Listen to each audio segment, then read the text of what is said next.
Okay, number 7. Number 7 is another quadratic problem. The difference is this one we're not going to use the quadratic formula. This one we're going to be able to factor. But again, remember, anytime you have something, a number over here, it needs to be over here. Everything needs to be together. So that's the first thing you do. So we've got x squared minus 6x. That's going to be negative 16, all equals 0. So remember, as you went through this unit, you learned numerous ways to solve these. So this one I'm going to factor. So what you do is, this is how I teach it. You're going to figure out what two numbers equal the negative 16 by multiplying, and the same two numbers have to work for negative 6 using addition. So for example, 4 times 4 is 16. But is there any way 4 times 4, or 4 plus 4, sorry, or 4 minus 4 is going to equal negative 6? There's no way that can happen. But what about 8 times 2? 8 times 2 equals 16. And then what if I subtracted 8 minus 2? That equals 6. But I need these both to be a negative. So what if I gave 8 a negative and then added it over there or subtracted it? Then that would be negative 6. So that's your that's how you make your binomials. Your variable is x. So your first number is a negative 8. So it's x minus 8. Then you have your positive 2. That's your quadratic factored. Now we need it solved. So we set, since this whole thing is set equal to 0, then we can set, what we can do is break this apart. We can set each equal to 0. So now we can solve for x. So we're going to add 8. X equals 8. We're going to subtract 2. X equals negative 2. And remember what I went over in the one before. Most of these need 2 answers because it's a parabola. It's going to cross the x-axis twice. Those are your solutions.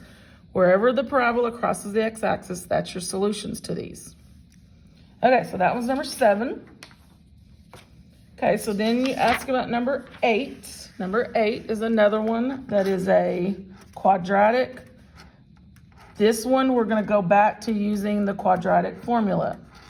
So again, you got to get everything together. So you're going to subtract.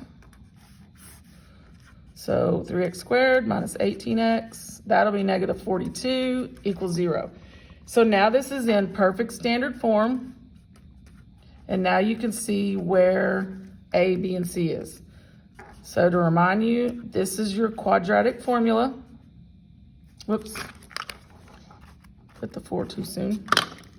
B squared minus 4AC all over 2A. That's your formula. So now you can start substituting in. Well, B is negative 18. So if that's already negative, that becomes a positive 18.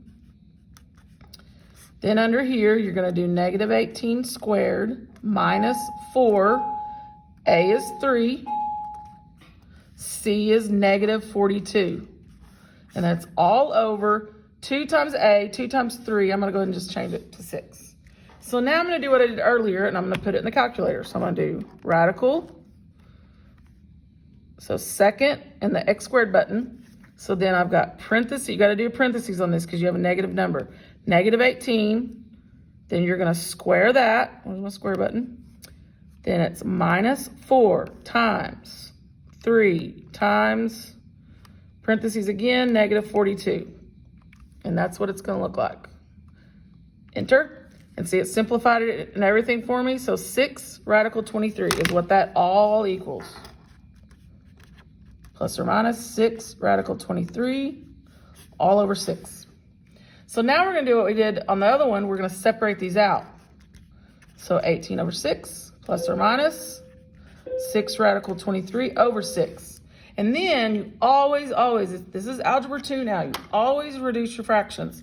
So 18 divided by 6, 3. These 6's cancel on that one. So all that's left, radical 23. That's the answer to that one. That was number 8. So I'm going to stop here and then start a new one.